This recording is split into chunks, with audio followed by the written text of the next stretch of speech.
and Merry Christmas to you wherever you are watching us from across the country and beyond online on ktnnews.co.ke. I trust you had a great day with family and friends and celebrations. Welcome to Checkpoint this Sunday evening. I'm Yvonne Okwara Matole. If you've made that journey to your rural home, then Lofty Matambo's story tonight will warm your heart. You do not want to miss it. It's an absolutely beautiful story of just what people go through to spend time with their friends and family and their loved ones. Welcome to our bulletin tonight. Our sign language interpreter is Meresha Owiti. We want to start off our Christmas evening bulletin today with tragic news. The family of veteran politician and former Kajiado MP John Kin has begun preparations that will lead to his burial. Kin, who also served as an assistant minister in government, passed on this morning at a hospital here in Nairobi. Duncan Hayemba has more.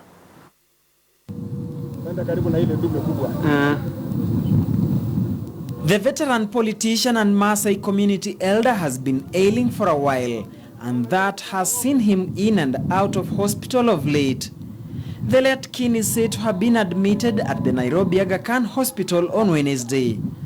He served as Kajiado North Member of Parliament between 1969 and 1979, a tenure that saw him appointed an assistant minister under Kanu regime before he later joined the Democratic Party in 1992, where he became the party's first Secretary General.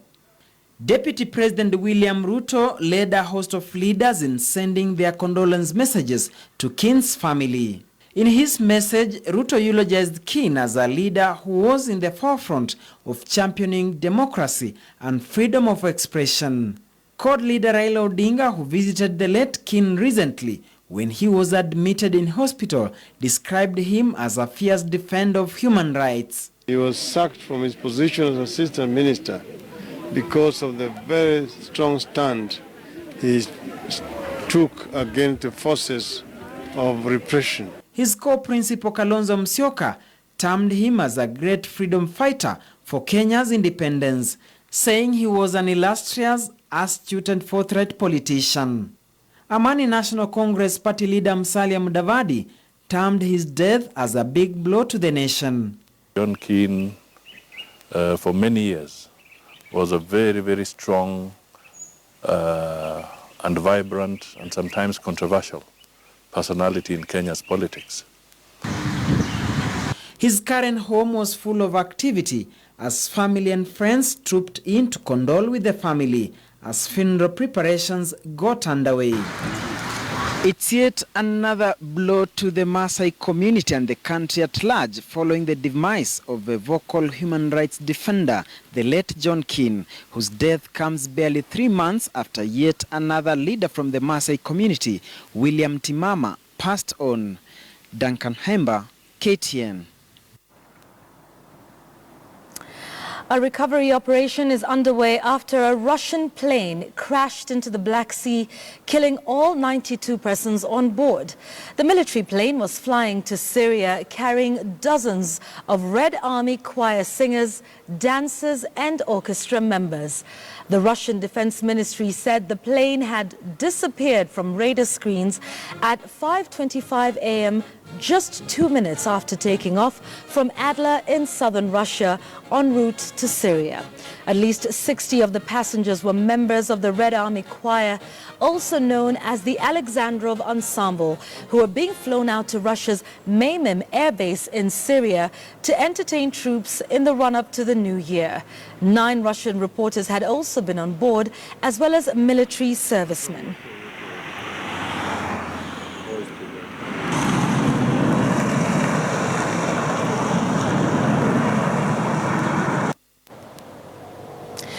Back home, opposition leaders Raila Odinga and Musalia Mudavadi have expressed optimism that the controversial changes that the National Assembly introduced to the election laws on Thursday will end up in a mediation committee at the Senate.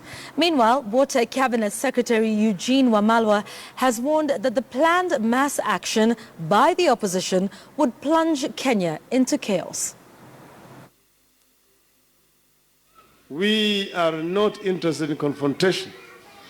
It must be noted and stated again that mass action is always the very last resort. If we can sit down and negotiate and talk, we will be ready and be prepared. But if this is not possible, then of course, as we have mentioned, on the 4th of January, Kenyans will resort to mass action. This is because we would like to face the next elections in an environment of transparency. That is the reason why we are calling for a level playing field. And that level playing field can only be created with the kind of laws that were mutually negotiated between our team and that one of Jubilee. We want the Senate to rise above what the mess that was in the National Assembly, so that the Senate can save this country from any bloodshed by refusing to approve those laws that were passed by the National Assembly. Once they refuse, then it will be necessary for an arbitration committee to be set up in accordance with the standing orders, and that can provide room for dialogue. Mwaka wa 2007-2008 vita vilivyokuweko vilianza na mass action. Tukatoka kwa mass action and it upgraded itself into conflict. Conflict led to post-election violence. It led to loss of lives. Na mali iliharibika Kenya hii. Watu wa Trans Nzoia, watu wa Kenya, munataka tuende hiyo barabara tena? Munakubali turudi barabara ya mass action? I know what it took to unite the people of Kenya. It took dialogue when leaders were talking to each other, not at each other. I seek that we apply the same principles we applied in 2013 tukawa na uchaguzi wa amani. Let us not be confrontational. All right, so away from politics matters, it is Christmas Day, and at the coast in Mombasa, an investor surprised revelers at the beach with a car that also sails on water as a boat. Francis Mtalaki shows us how.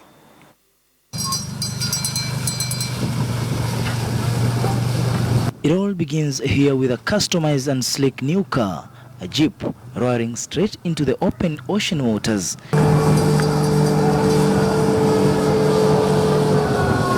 Within less than a minute, it glides above water-splashing waves while speeding away into the deep waters of the ocean.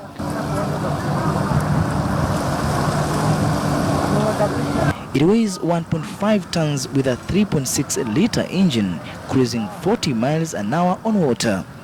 It can speed even on the sand.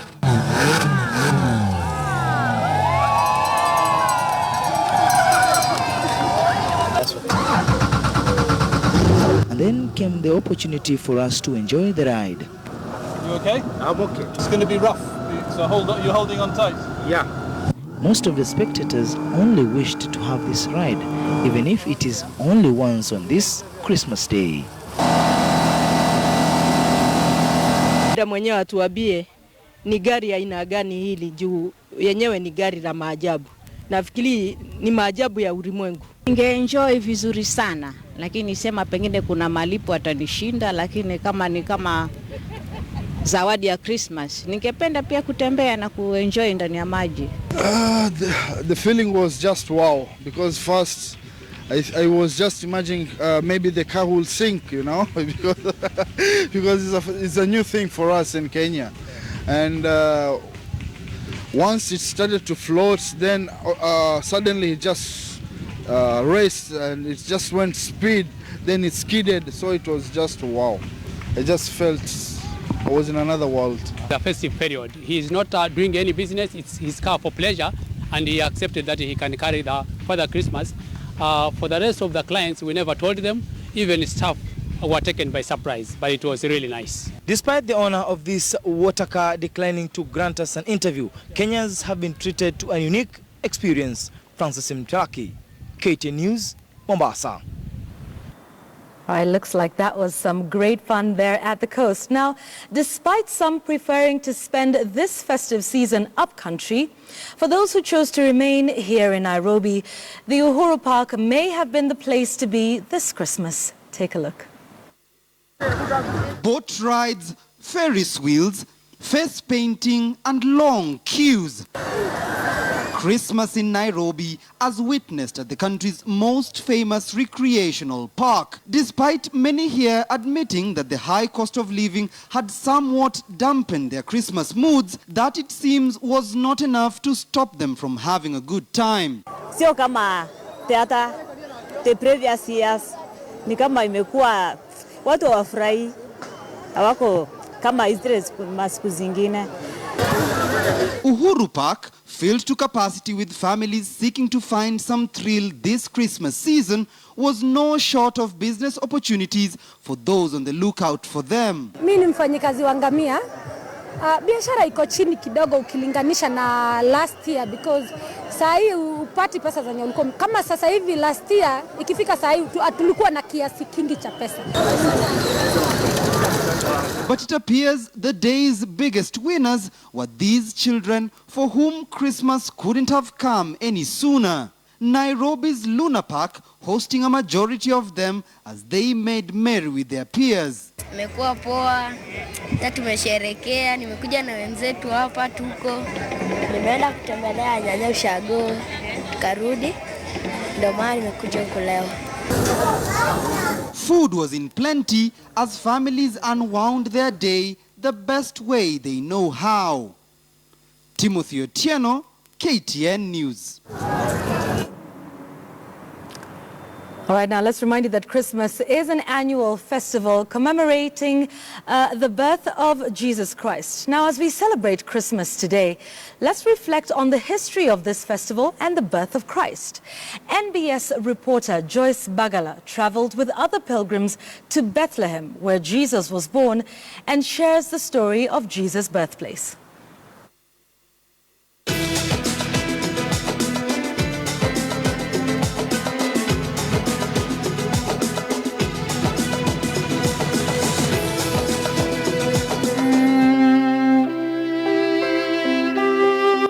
As early as the beginning of December, all throughout the city of Bethlehem, the streets are illuminated with lights, Christmas trees, holiday music, and other forms of decoration, while Christmas markets are seen everywhere.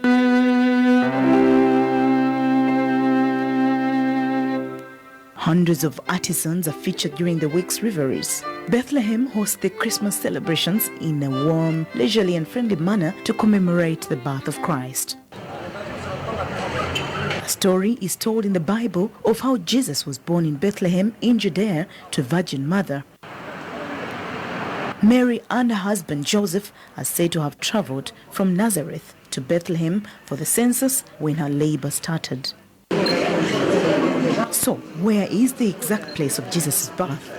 Inside the Church of Nativity, a basilica located in Bethlehem, West Bank.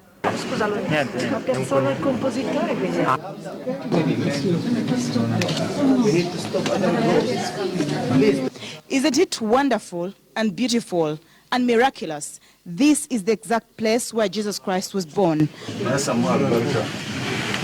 This church was originally commissioned in 327 AD by Constantine the Great and his mother Helena as the site located over the cave that marks the birthplace of Jesus. Pilgrims gather near the 50-foot Christmas tree at Manger Square to take photographs and enjoy the warm environment. The young pilgrims born in the same month as Jesus were excited to celebrate their birthdays in Bethlehem. How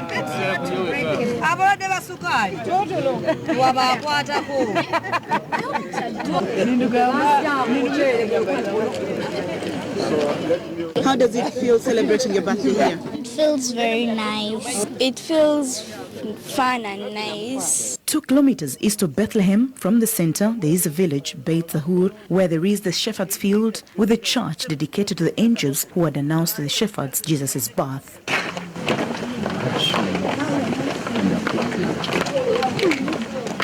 In the 3rd century, The date of the birth of Jesus was the subject of both great interest and uncertainty.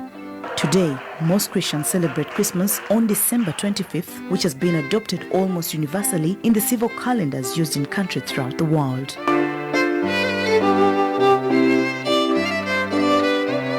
However, some Eastern Christian churches celebrate Christmas on January 7th, while for the Armenian Christians, Christmas falls on January 18th. The Holy Land of Bethlehem is one of the most revered places. Millions of people pay a visit to the birthplace of Jesus to experience the ambience of absolute sanctity, which heightens with the beginning of Christmas. So to all of you, Merry Christmas. Joyce Pagala, NBS, Live at 9. And now to that story we promised you. Now, some of us Kenyans who come from just a few kilometers from Nairobi city hardly know the hustle of traveling to the rural home for Christmas. This next story will either open your eyes if you don't know, or make you smile with recognition if you regularly suffer the tribulations of last-minute travel. Lofty Matambo takes us on a long, detailed journey to Bungoma for that Christmas chicken. It is 23rd December 2016, that time of the year, the time of New Year and Christmas celebrations. It is this time where the transport business opens up, the time where the buses and matatu owners make a lot of money apart from merrymaking. This is Machakos Country Bus. Luggage of all kinds, beds, speakers, water jerrycans provided the celebration will be made real in the villages and the city remains with the profits. Here is an indication of a blossoming business, cutters of last-minute travelers. Kusafiri wamesave mwaka mzima. Wamesave mwaka mzima, wako na pesa. Kwa hivyo hata mtu akilipa 2,000 hasikii uchungu. Martin Mayeko is one of the travelers. He lives in Nairobi's Kayole Estate. He has been here since 7 a.m. hoping to travel the soonest to Misiho friends in the county of Bungoma. Siko kawaida kama muluya na pepa kupepa. Unga ngano yenyewe nimepepa pandri kama 2 hivi. Nimepepa machani, sukari. Unajua saa hii sukari huko nyumbani ni bei ya juu sana. Niko na mke na watoto 2. Sasa nimechukua viti 2. Nimeamua nichukue viti 2. Lakini nilikuwa nataka nichukue viti 3. Lakini pesa yenyewe haikuwa imetosha. He hopes to get home despite the many tribulations. Hapo kutoka hapa mpaka Bungoma huwa nalipa 900, 600. Lakini saa hii nalipa 18, 17. Yenyewe serikali ingilie kati na itusaidie. Serikali ingilie wakati wewe unafinyilia gari. 8 a.m. Tiketi 2 hizi. I booked 2 seats, one for my cameraman Brian and another one for me. At this moment, no booking office is in operation. Passengers are forced to do their booking on the streets. One tactic used by the bus operators is to do the bookings regardless of the absence of the buses.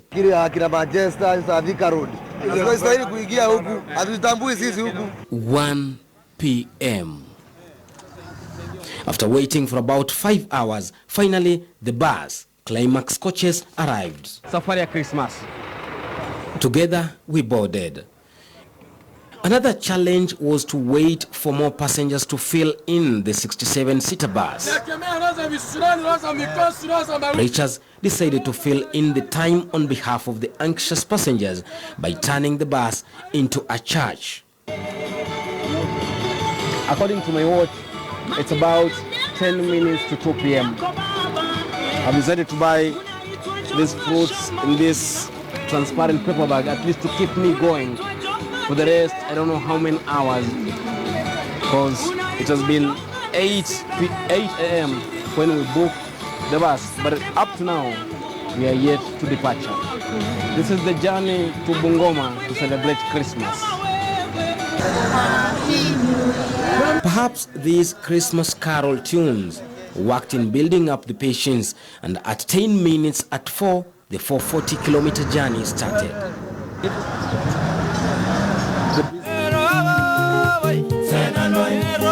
the process of waiting for the bus, Martin lost touch with his family, his wife and their 2 daughters. Waliingia kwa lile gari linalofanana na hili langu ambalo ni la Climax. Kwa hivyo wako mbele yangu na mimi ninawafuata. Natumaini kwamba watasafiri salama, hata nami mahali walipo nitawapata wakiwa salama.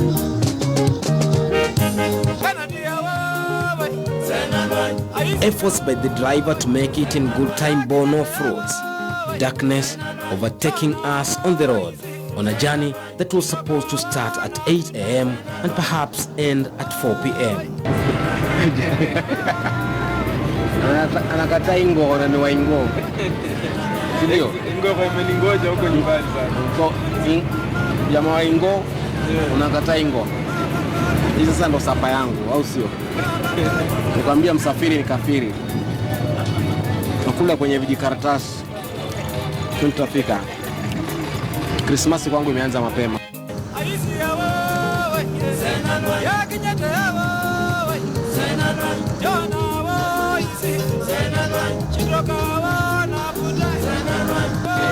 Brayo.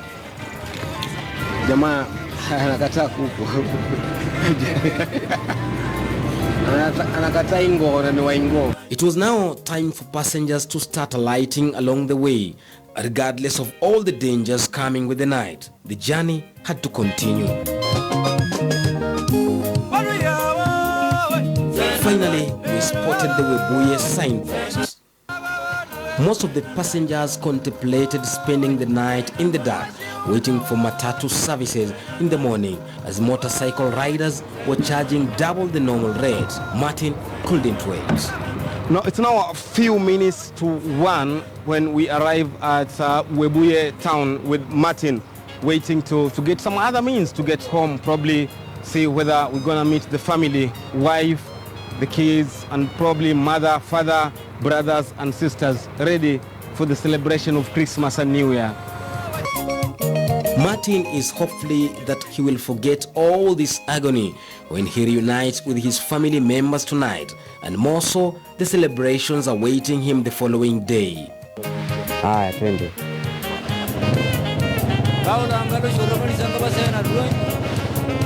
And finally, Martin couldn't hide his happiness.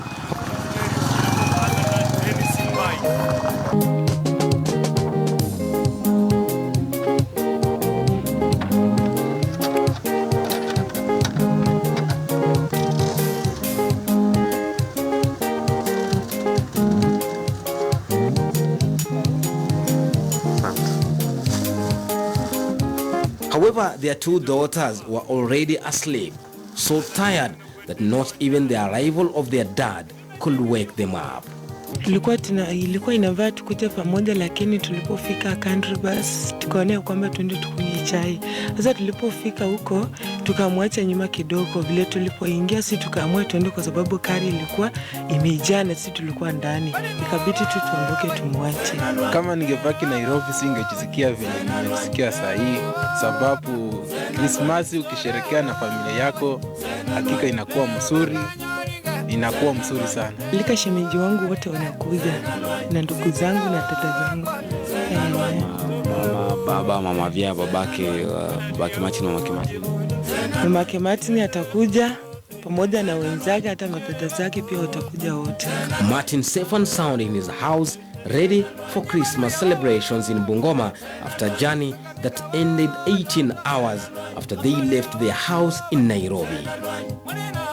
Now, even as Martin and other passengers are counting losses and the hustle and bustle during these Christmas festivities, the owners of buses and matatus are counting huge profits. Take a look at my simple calculation. Now, during normal travel days, passengers pay 700 per seat. 700 multiplied by 67 being the number of seats in that bus. That makes 46,900. That's a normal day. Now, this time round, festive season, passengers are paying 1,000 1,700. That is about 3 times the normal rate or the normal fare. 1,700 multiplied by 67, the number of seats. That is 113,900. The difference, minus 46,900. A difference of whooping 67,000. Guys are making money during this festive season. Wishing you a Merry Christmas. Lofty Matambo, KTN News. Like I told members of my team here, a journey to Western Kenya, for those of us that know, is not for the faint-hearted, not considering that you have to take back home the TV, the radio, the sofa seats, and that sort of thing. And then, of course, they must come back to Nairobi with live chicken. I mean, you know, how else would we know that you went to Western Kenya? Lofty Matambo, thank you for that heartwarming story and for showing the trials and tribulations of that long, treacherous journey to Western for Christmas. Merry Christmas to all of you wherever you have traveled to. Now, did you know that the eland is the world's largest and slowest antelope? Half of them live in protected areas.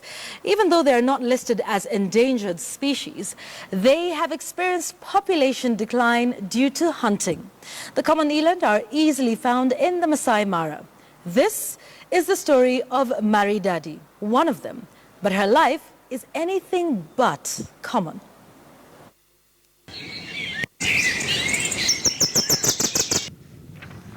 Talek Masai Mara.